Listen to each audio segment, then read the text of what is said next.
A lot of you might be wondering, what do I eat in a day? Or how do I plan my meals so that I'm supporting my body in the most nutrient-dense and efficient and easy way? That's what I'm going to talk to you guys about today. It's not as hard as you think. You have a lot of choices, and I'm going to go over a lot of this, and I'm going to give you lots of examples as to what I eat in a day and how I support my body and how I feel good and how I'm not missing out. Are you struggling with multiple sclerosis, or you have a loved one who's been diagnosed and you're searching for more answers outside your typical medical system? You're not alone. Your intuition is telling you there's more information out there, and you're right. Hi, I'm Adrienne. I'm a certified integrative nutrition health coach, author, and speaker. I'm also somebody who has reversed and healed all of my own MS symptoms and can get you there too. Are you ready to dive in? I am. Let's go. For a lot of people, this is the most difficult part because we hear so much conflicting information on what foods are good for us and what foods are not so good for us. And we have not been told the truth from a lot of food companies out there and ads and commercials. And so when I found this out after I got my certificate and a year-long course to get my integrative nutrition health coaching certificate, I learned all about nutrition and what our bodies need. This was so helpful. And now I'm going to share a little bit about what I learned and what I eat during the day. And this will help you start your journey and change your habits if needed, and give you more ideas on different foods that you can start eating to nourish your body, to start healing the way that it's intended to be. We should not be sick, but food is a big part of our healing and a way to sustain our health. So here we go, what you can start eating in a day. And this is what I did when I started, although I make it much easier in my 12-week course for people. So here are some examples of what you guys can start eating in a day. So I'll start with breakfast. And I did a podcast on this not too long ago. So you can find it. It's on green smoothies and how they support your health and how you can start healing with them.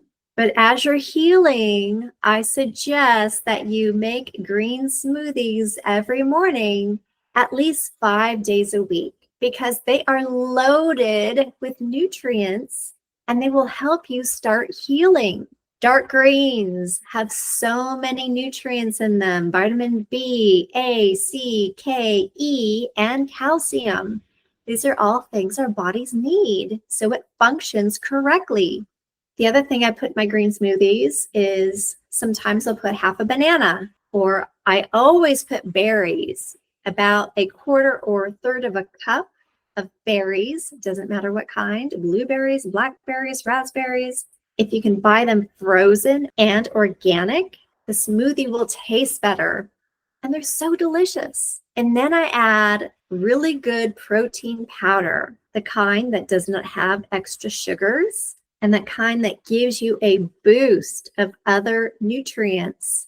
Now, I don't only drink a green smoothie. When I wake up, I have a glass of water with a pinch of salt and a squeeze of lemon. Why is that? Because this helps balance out my body. It gives my body the pH it needs. It's like an electrolyte. So a pinch of salt, a squeeze of lemon, and a glass of water. I drink that either first or at the same time I make my cup of coffee. Now my coffee, I don't add anything to. I used to add sugar and cream and all that stuff, and now I love it black. Now that I've lost my sugar cravings, and by the way, I used to not like coffee at all. And guess what? It used to make me nauseous. But now that I've healed myself, and now that I drink it black, I love it. And sometimes I will add about a teaspoon of good fats to it. Yes, that sounds weird, but sometimes I'll add a teaspoon of coconut oil or even grass-fed butter. You can't really taste it in there, but it gives you that good fat. So I want you to have a good fat for breakfast. And you can add that good fat to your protein shake or your green smoothie as well. So that can be coconut milk or almond butter, like any nut butter. I want you to use any nut butter except for peanut butter. Peanuts, I want you to avoid. And all these nut butters, I want them to be sugar-free. Usually a couple hours after I drink my green smoothie, my water, my coffee, I will eat some sort of animal protein. I've got grass-fed beef sticks that I eat. And I do that if I don't have much leftovers from dinner the night before.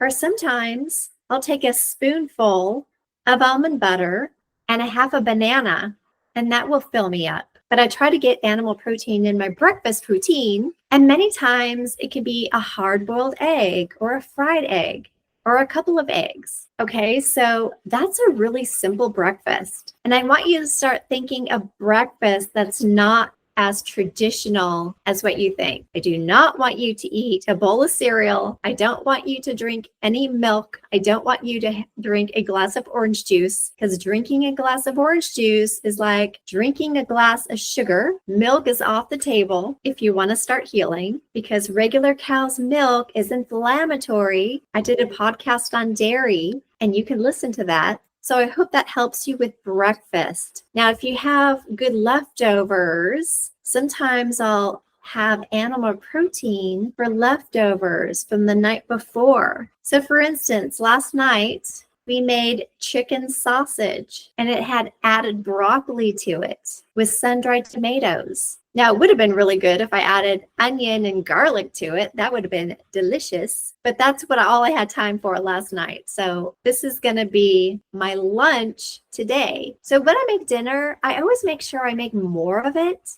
so that I have enough for lunch the following day. Or if I'm making chicken breast, for example, I make more than what I need to feed my husband and I. Or if I have a family, we used to have kids at home, I used to make more so that I had leftovers the next day to eat. A lot of people ask me, well, how much protein do I need a day? 100 grams is a great number, but I don't want you to have to count grams or calories. So if you can make a fist, and if you can eat that amount of protein for every meal, breakfast, lunch, and dinner, you will never be hungry. So again, I just told you what I'm going to have for lunch. Usually it's leftovers. Now, if I don't have leftovers, sometimes I'll make a salad. And I buy those big bins of greens, dark greens, and I just take a handful, put it in a bowl, and I just look in my fridge and I just find what veggies do I have to put in here. It's usually some red onion, some celery, maybe chopped carrots. I usually have sunflower seeds. Sometimes I'll sprinkle hemp hearts or hemp seeds on my salad, and then some sort of protein. Many times when we go to Costco, we will buy smoked salmon. And many times I put that on my salad. And that is a really good protein. It's got the good fats and the protein. So it's a fatty fish that's so good for you. So we need good fats. So I hope that gives you some good ideas. I don't want you to buy meats from the deli section because most of them are processed meats, which means they're cured. So they have synthetic preservatives added to them and some other junk that is not good for you. So I want you to start eating really good, natural animal proteins. They have vitamins and nutrients that will help support your body and help you heal. Okay, dinner. There's lots of things you can eat for dinner. So again, a good animal protein. So here's some examples of what my husband and I eat. We'll eat organic chicken. Sometimes we'll throw it on the grill with some seasonings. In the winter, I'll bake chicken breasts. There's lots of things you can do with chicken. If you have an Instapot, God, I use that a lot in the winter. with chicken, beef, all sorts of different animal proteins. Sometimes we'll put steak on the grill. Sometimes I'll make some ground beef and make spaghetti with gluten-free noodles or zucchini noodles. I'll buy bratwurst. Once in a while, I'll buy pork chops or pork fillets. Bison is really good for you. Bison just tastes like sweet beef to me. And if you've been taught, which most of us have been taught, that red meat is bad for you, causes heart disease, I need you to change your mindset on that because that was a lie. Grass-fed beef or bison, or if you have a hunter in your family and they bring back some deer or wild turkey, my God, that is an animal that's purely natural. They've been eating things in nature. And when animals eat things in nature, it's good for us to consume. Now, what do I also have with dinner? What I really like to add is a sulfur-rich or cruciferous veggie with it. So what is that? That's broccoli, cauliflower, or asparagus. Sometimes I'll make a stir fry with spinach or cut up cabbage with onions and garlic. God, that's so good. There's so many things you can do. And then for dessert, we normally don't eat dessert, but once in a while, I might get a craving, even though I have kicked my sugar cravings. When you put sugar for about 45 to 60 days, you will lose your craving.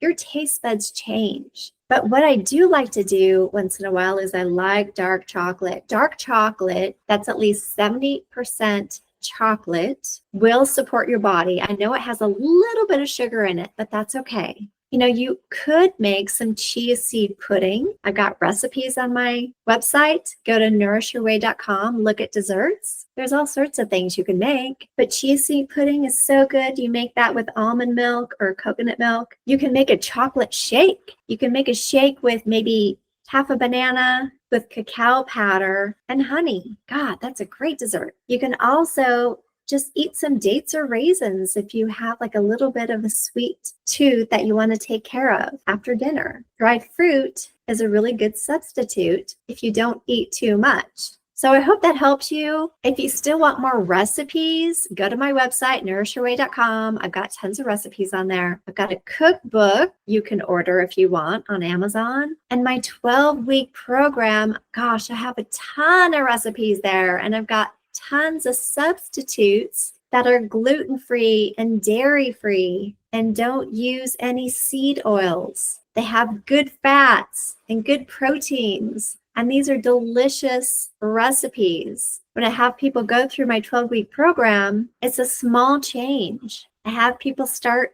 just drinking green smoothies. And then by week 6, most people have already started eliminating sugar and eliminating all the processed foods. And I can't tell you what people learn in my program.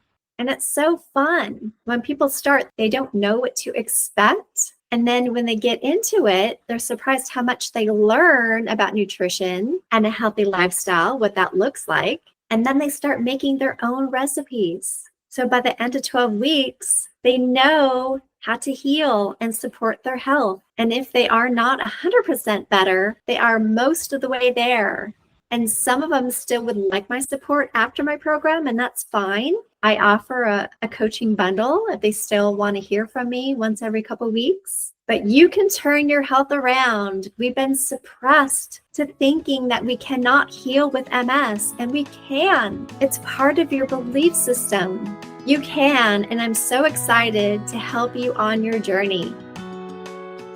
Are you on the fence and wondering if you can heal and would like some support from somebody who's been in your shoes? You can absolutely heal, and I can walk you through my 12-week program.